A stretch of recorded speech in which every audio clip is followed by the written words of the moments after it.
Hariom. Knowledge plus में हम सभी विद्यार्थियों का स्वागत करते हैं। आज हरिओम एस्ट्रोलॉजी की क्लास नंबर 355 क्लास है। आज इस एस्ट्रोलॉजी की क्लास के अंदर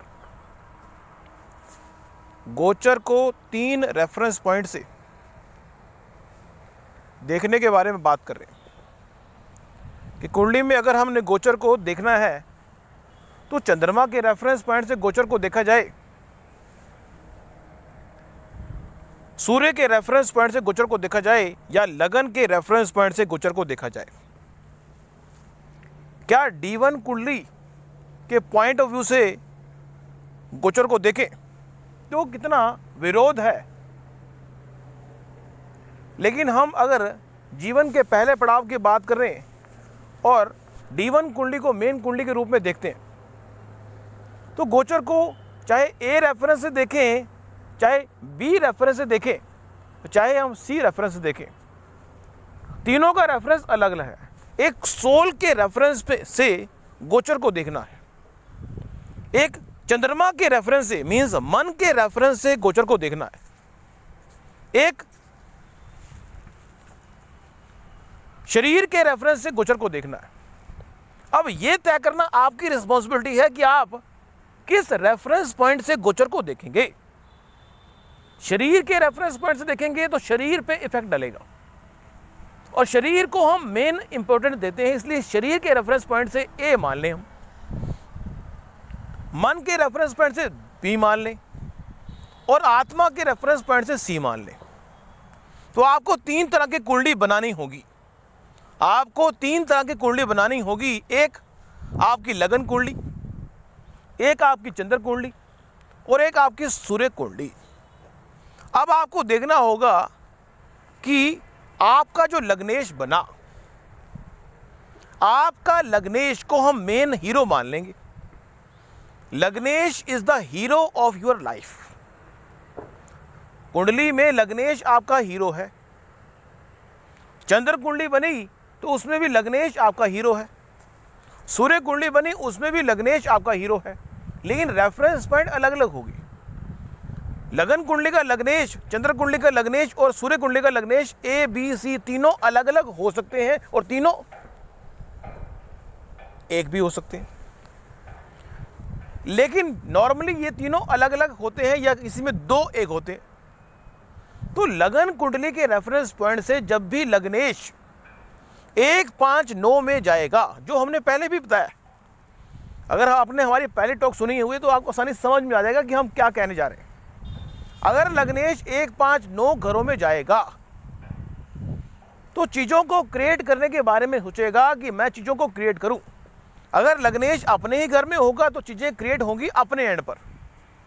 अगर लग्नेश 5वें भाव में होगा, चीज़ें क्रिएट होंगी आपके दोस्तों के सहयोग से या आपके शिष्यों के सहयोग से।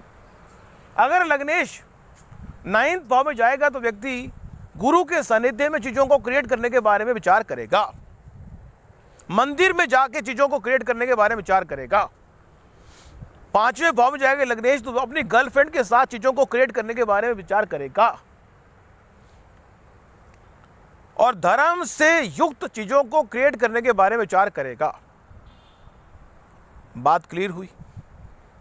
अब ये चीज़ लग्नेश, चाहे हम लग्नेश की बात करें A रेफरेंस वाले, चाहे हम चंद्र लग्नेश की बात करें B रेफरेंस वाले, लेकिन जो लग्नेश की बात करेंगे तो शरीर पे उसका इफेक्ट आएगा।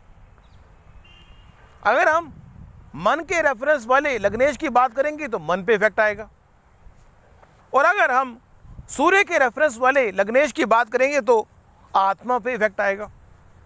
तो आपका जो इफेक्ट है वो लग्नेश का पावरफुल है, इसलिए हम लग्नेश पे ही फोकस करते हुए अपनी बात को गो ऑन कर रहे हैं, अपनी बात को गो ऑन उस पॉइंट से कर रहे हैं। तो अगर हम लग्नेश को 2, 6, 10 में अगर लग्नेश गोचर में 2, 6, 10 में आएगा तो लग्नेश कहेगा कि मुझे चुपचाप फैमिली के साथ अपने टाइम को गुजारना है, मुझे चुपचाप बैठना है। अगर लग्नेश 6 में आएगा तो व्यक्ति कहेगा मुझे अपने सर्विस प्रोवाइडर, जिनको मैं सर्विस देता हूँ, मुझे सर्विस देनी है और बैठ के सर्विस देनी है। और अगर 10 में जाएगा तो वो ऑफिस में जाके अपनी सर्विस को देगा। मीन्स इन्वायरमेंट, मीन्स लग्नेश का दूसरे में जाना फैमिली इन्वायरमेंट में सिटिंग पोज में चीज़ों को एग्जीक्यूट करना है या एक्यूमुलेट करना है, चीज़ों को इकट्ठा करने में लग जाएगा। बैठ के चीज़ों को इकट्ठा करने की बात है, आप चीज़ों को इकट्ठा करेंगे, एक्यूमुलेट करेंगे। जब लग्नेश दूसरे घर में जाएगा तो चीज़ें इकट्ठी होंगी फैमिली के लिए। अगर लग्नेश 6ठे भाव में जाएगा तो चीज़ें इकट्ठी होंगी किसके लिए? अपने लोगों के लिए जिनको आपने सर्विस देनी है। अगर लग्नेश 10वें में जाएगा तो व्यक्ति चीज़ों को इकट्ठा करेगा किसके लिए?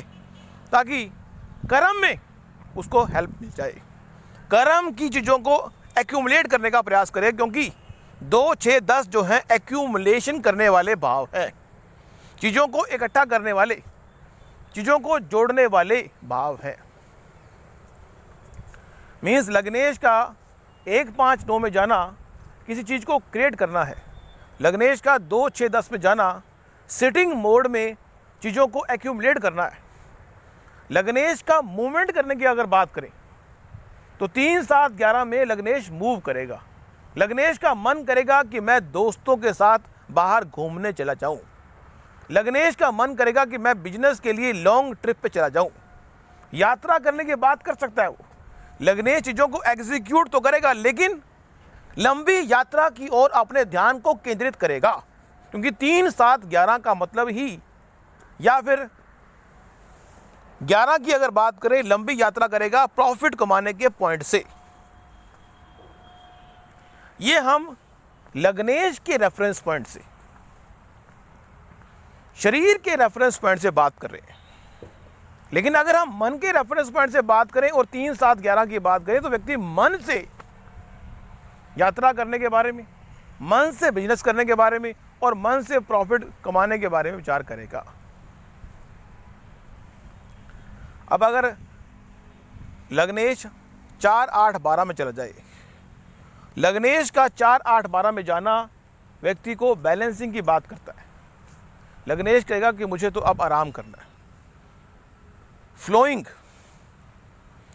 चौथा भाव जो है वो आराम का है। लग्नेश का 4th भाव में जाना व्यक्ति आराम से घर में बैठ जाएगा। 8th भाव व्यक्ति अंडरग्राउंड गुफा में बढ़ जाएगा या रिसर्च करने लग जाएगा। और अगर लग्नेश 12वें भाव में चला गया तो व्यक्ति अपने ही आपको एकांत में, जंगल में, समाज से हट के किसी कामों में अपनी इन्वॉल्वमेंट दिखाएगा। तो आज की इस टॉक में हमने थोड़ा सा लग्नेश का आउटलुक दिया, लगन के पॉइंट से भी, चंद्र कुंडली के पॉइंट से भी और सूर्य कुंडली के पॉइंट से भी थोड़ा एक प्रकार की विचारधारा व्यक्त की ताकि बात समझ में आए। ताकि thank you so much for listening and always supporting Hari Om knowledge plus.